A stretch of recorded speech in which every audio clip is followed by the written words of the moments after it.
अज़ीज़ तलबा और मोहतरम असातिज़ा कराम, कंप्यूटर साइंस क्लास 10th के लिए वीडियो लेक्चर सीरीज़ का आज ये छठा लेक्चर है और ये लेक्चर सीरीज़ पैक्ट फैसलाबाद के तावन से पेश की जा रही है।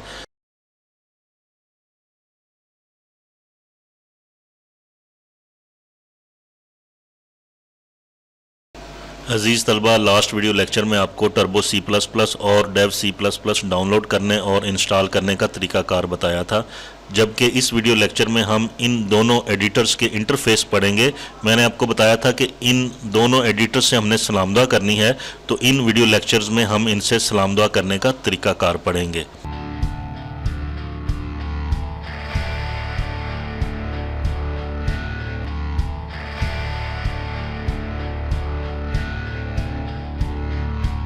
जी तलबा, तो बढ़ते हैं सबसे पहले टर्बो C++ की तरफ।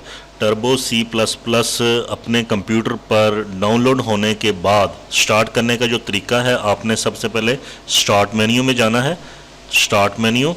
स्टार्ट मेन्यू में आपने इधर से टर्बो C++ ढूंढनी है। अगर आपको ना भी मिले तो कोई मसला कोई नहीं, स्टार्ट मेन्यू के ये जो सर्च बॉक्स है इसमें आपने टर्बो C++ लिखना है। ये देखें, टर्बो ही लिखा मैंने तो टर्बो C++ आ गया। इसको क्लिक किया टर्बो C++ पर। जब मैंने क्लिक किया तो ये टर्बो C++ ओपन होने जा रही है। इसमें आपने न्यू प्रोजेक्ट लेना है या न्यू सोर्स फाइल लेनी है, या पहले से बना हुआ प्रोजेक्ट खोलना है या पहले से बनी हुई सोर्स फाइल खोलनी है। तो इन चारों में से आप कोई ऑप्शन इस्तेमाल कर सकते हैं। हम इस तरह करते हैं कि न्यू सोर्स फाइल ले लेते हैं, क्योंकि अभी हम किसी प्रोजेक्ट बनाने की पोजीशन में नहीं है। ये हमारा स्टार्ट है। न्यू सोर्स फाइल पर मैंने क्लिक किया।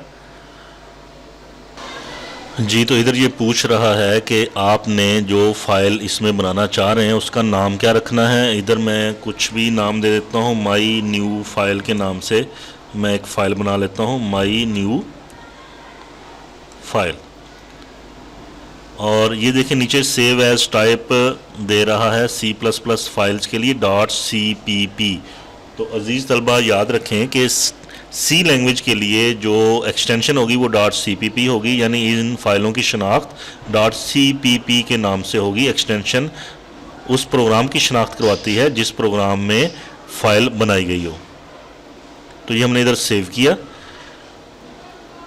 और ये देखें, ये अजीज़ तलबा हमारी फ़ाइल खुल गई। माई न्यू फाइल के नाम से ये फ़ाइल खुल गई। अब हम इसके इंटरफेस को डिस्कस करते हैं।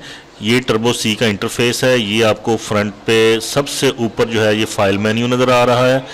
फ़ाइल, एडिट, सर्च, ये फ़ाइल मेन्यू है। ये वक्तन फ़वक्तन इस्तेमाल होता रहेगा। इसके बाद आप ये देखें, ये स्क्रीन को बड़ा करने के लिए ये एरो का तीर का निशान बना हुआ है। इस तीर के निशान के ऊपर क्लिक करें तो ये हमारे पास स्क्रीन बड़ी हो गई। और यहाँ पर ये जो ब्लू स्क्रीन है इस पर हमने अपना कोड लिखना है। और ये सबसे नीचे देखें, F1 help, F2 save, F3 open, Alt F9 compile के लिए। हाँ जी, ये बड़ी अहम चीज़ है कि जब आप सोर्स कोड को तब्दील करते हैं मशीन कोड में, तो उसको तब्दील करने के लिए जो हमें बटन दबाना पड़ता है वो Alt F9 का बटन दबाना पड़ता है। इसका भी आपको पता चल जाएगा अभी, F9 मेक और F10 मेन्यू के लिए। तो अब हम चलते हैं, अपना पहला प्रोग्राम बनाते हैं।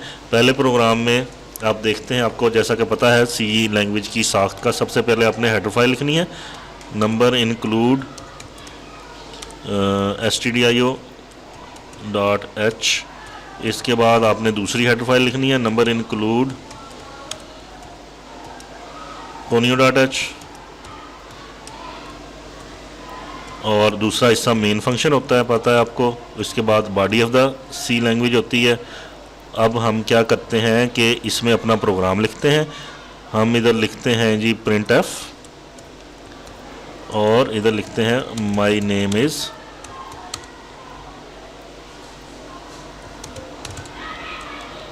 इसको बंद किया, आखिर में स्टेटमेंट टर्मिनेटर लगाया और गेट करैक्टर का फंक्शन यूज़ किया। अच्छा, ये एक छोटा सा प्रोग्राम हमने लिख लिया। अब अजीज़ तलबा हमारा टारगेट ये है कि इंटरफेस को समझना टर्बो सी के। तो जब हम अपना प्रोग्राम लिख लेते हैं तो उसको हम कंपाइल करते हैं। कंपाइल क्यों करते हैं? कंपाइल इसलिए करते हैं कि हमारा जो प्रोग्राम है ये मशीन कोड में तब्दील हो जाए। मशीन कोड में तब्दीली को कंपाइलेशन कहते हैं। तो आपने कंपाइल कितने तरीक़ों से करना है? आपने कंपाइल 2-3 तरीक़ों से आप कंपाइल कर सकते हैं।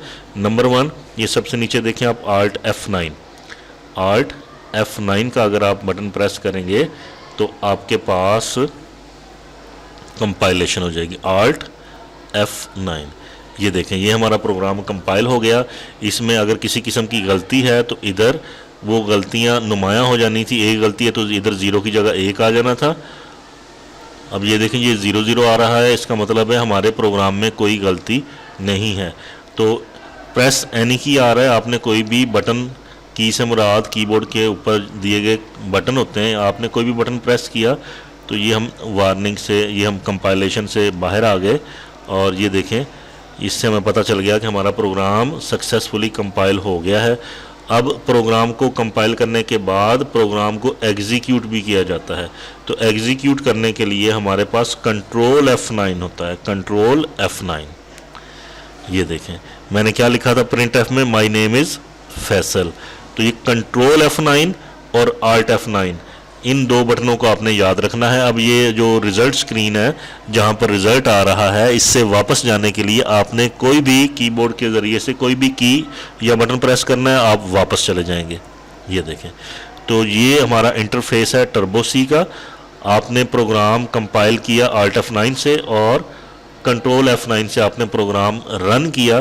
फाइल मेन्यू में जाकर भी आप अपने प्रोग्राम को कंपाइल और रन कर सकते हैं। ये देखें ये कंपाइल मेन्यू है, यहाँ पर आप क्लिक करें और ये आगे कंपाइल पर क्लिक करें तो ये आपका प्रोग्राम कंपाइल हो गया। ये देखें ये कोई गलती वगैरह कोई नहीं है इसमें। वार्निंग्स हैं, इसको इग्नोर कर दें और प्रेस एनी की तो हम वापस आ गए अपने टर्बो सी के एडिटर पर।